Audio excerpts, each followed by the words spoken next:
Welcome to the Good News Ride Home for Friday, August 14th, 2020. I'm Jackson Bird. It is a brand new world today.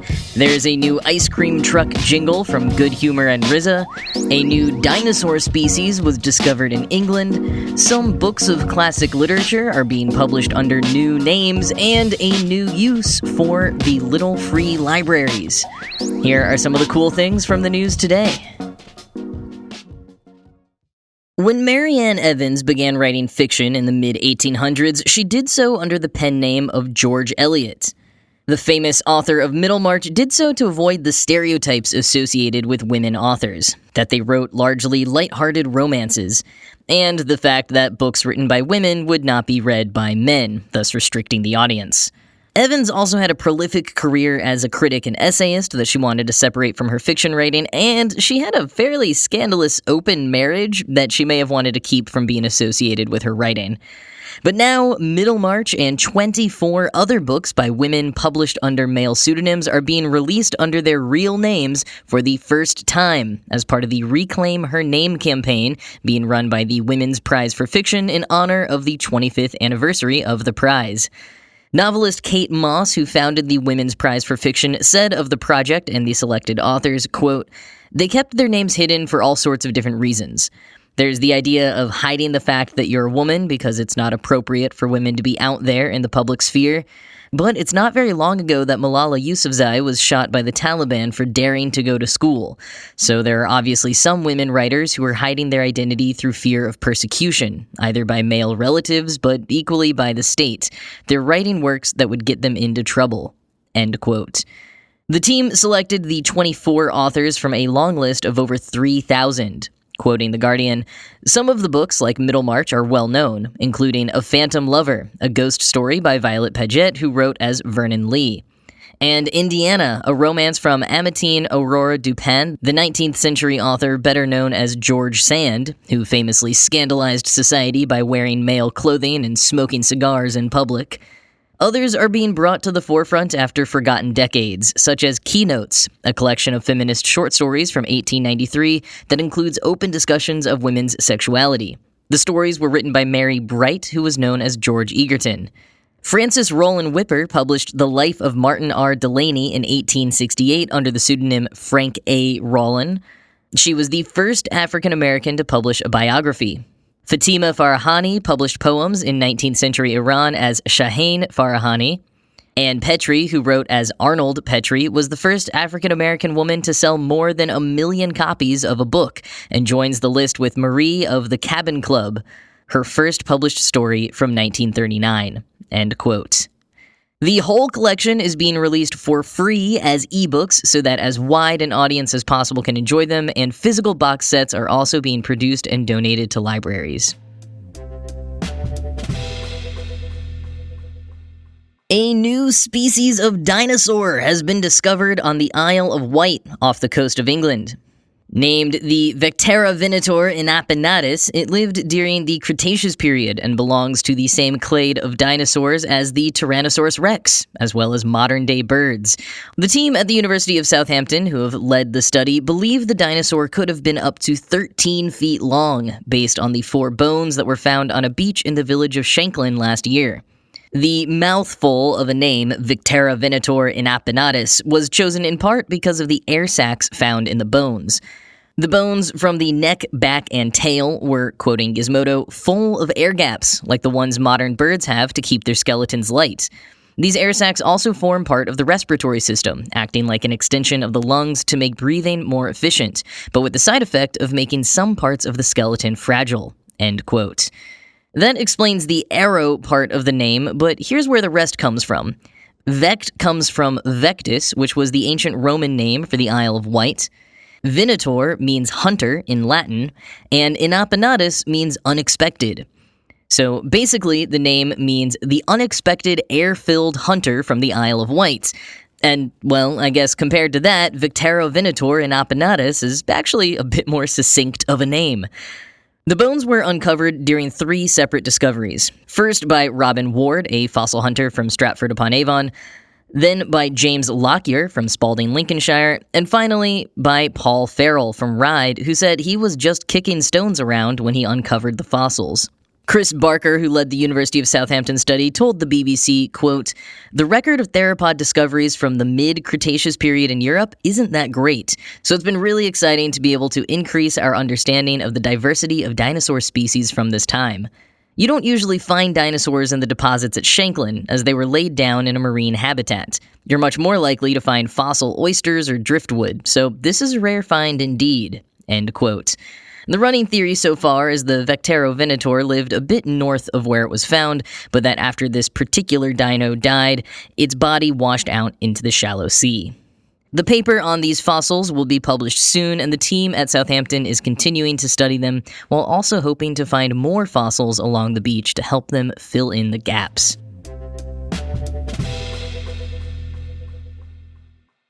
If you weren't aware before, you have perhaps learned recently, as America has been going through the latest era of reckoning with our racist roots, that the classic ice cream truck song is apparently super racist.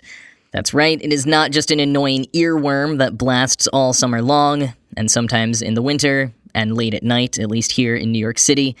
The song, commonly referred to as Turkey in the Straw, has its origins in lots of other songs, passed down and morphed over the years. NPR credits it as evolving from the traditional British tune, The Old Rose Tree, saying, quote, "The tune was brought to America's colonies by Scots-Irish immigrants who settled along the Appalachian Trail and added lyrics that mirrored their new lifestyle." The first and natural inclination, of course, is to assume that the ice cream truck song is simply paying homage to Turkey in the Straw. But the melody reached the nation only after it was appropriated by traveling blackface minstrel shows. There's simply no divorcing the song from the dozens of decades it was almost exclusively used for coming up with new ways to ridicule and profit from black people. End quote. In the 1820s, the melody was given another new name in lyrics, which I won't share because even the title is a slur. And then in 1916, it was given another racist upgrade with an even more egregious title featuring both the N-word and a racist stereotype, followed by ha ha ha. All just in the title without even getting into the lyrics. The song moved into ice cream trucks around the same time, and the reason why is because ice cream parlors played all manner of minstrel songs. So when the trucks started popping up, they played the minstrel melodies on the trucks as well.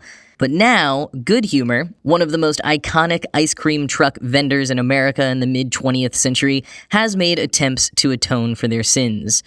They partnered with Wu-Tang Clan founder RZA to create a new ice cream truck jingle. Quoting Rolling Stone, "RZA's jingle will be available to ice cream trucks in the U.S. via music boxes produced by Nichols Electronics starting this month. Nichols Electronics, which is based in Minneapolis, where this year's protests against police brutality and racial injustice started after the killing of George Floyd, also announced that it would remove Turkey in the Straw from its music boxes." End quote.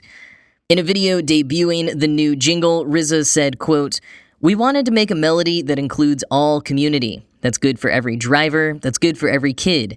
And I'm proud to say, for the first time in a long time, a new ice cream jingle will be made available to trucks all across the country in perpetuity. That means forever, like Wu-Tang's forever. And I can assure you, this one is made with love." End quote. And here is what the new jingle sounds like.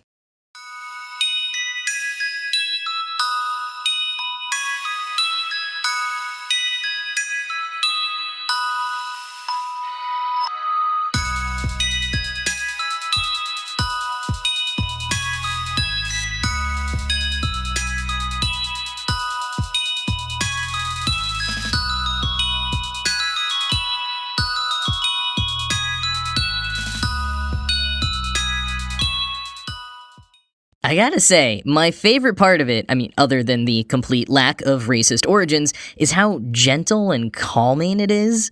This jingle is not going to be nearly as annoying to hear when it's blasting from ice cream trucks relentlessly all summer long. So really, just an overall win in every way. I like it.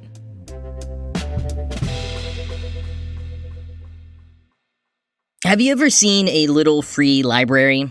They're those boxes of free books that often look like large wooden mailboxes and are set up around towns by volunteers who just want to provide some free books to the community.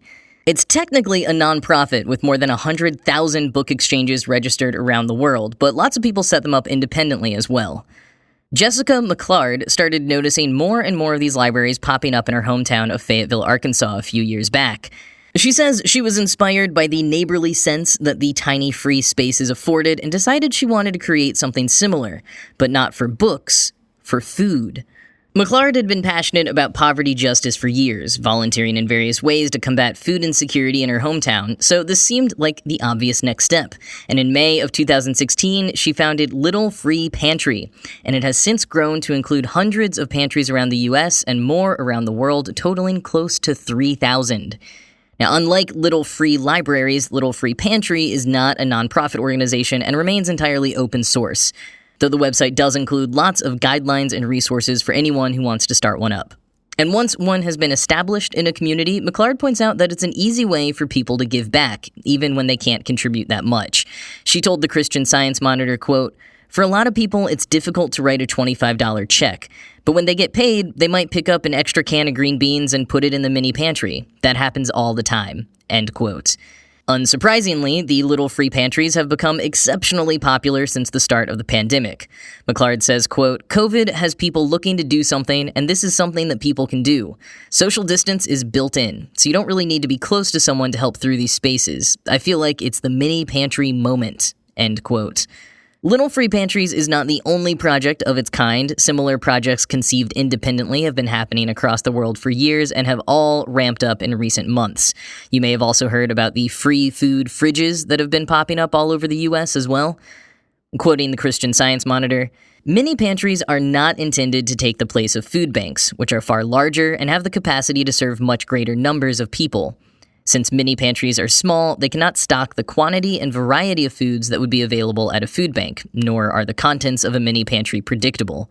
Minis are a gap filler," Ms. McClard says, adding that many food pantries require recipients to go through means testing to determine if they are needy enough to receive benefits. "There are a lot of people experiencing food insecurity who do not pass a means test," Ms. McClard says. "Minis are a place people can go when they can't go somewhere else. I see Little Free Pantries sitting alongside traditional sources of food," says Molly Harmon, a chef in Seattle who used a micro-grant to build and install 6 mini pantries last March. That project has since ballooned to 74 pantries within a 30-mile radius of the city. "Circumstances are different for everyone, and they're a non-judgmental way to get food," Ms. Harmon says. "They're open 24/7, there's no ID required. It's food by neighbors for neighbors, so the likelihood of finding culturally relevant foods is higher, and it's an anonymous access point, so anyone can come and get food," end quote.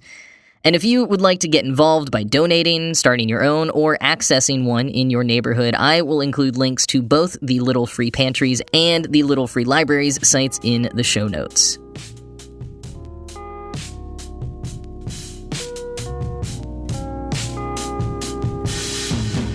One more quick hit for you. If you're looking for something fun to watch this weekend, how about the first The Fast and the Furious movie? Except compressed into 20 minutes and made on a budget of only $100. Kent Yoshimura and Kevin Ferry, aka the Budget Boys with a Z, kept it all in the familia by performing every single character themselves and doing the car sound effects themselves too, like with their mouths. Lots of vroom vroom. The actually fairly impressive homage to the movie that started it all is complete with bad wigs, toy cars, stock music, and a lot of Nas. No granny shifting here. The Budget Boys went for it, and hopefully we'll get to see them do the entire franchise, because this was pretty freaking funny. Link in the show notes if you want to watch. That is it for the week, though. As always, this show is produced by Ride Home Media. I am Jackson Bird. I hope you all have a good weekend, and I will talk to you on Monday.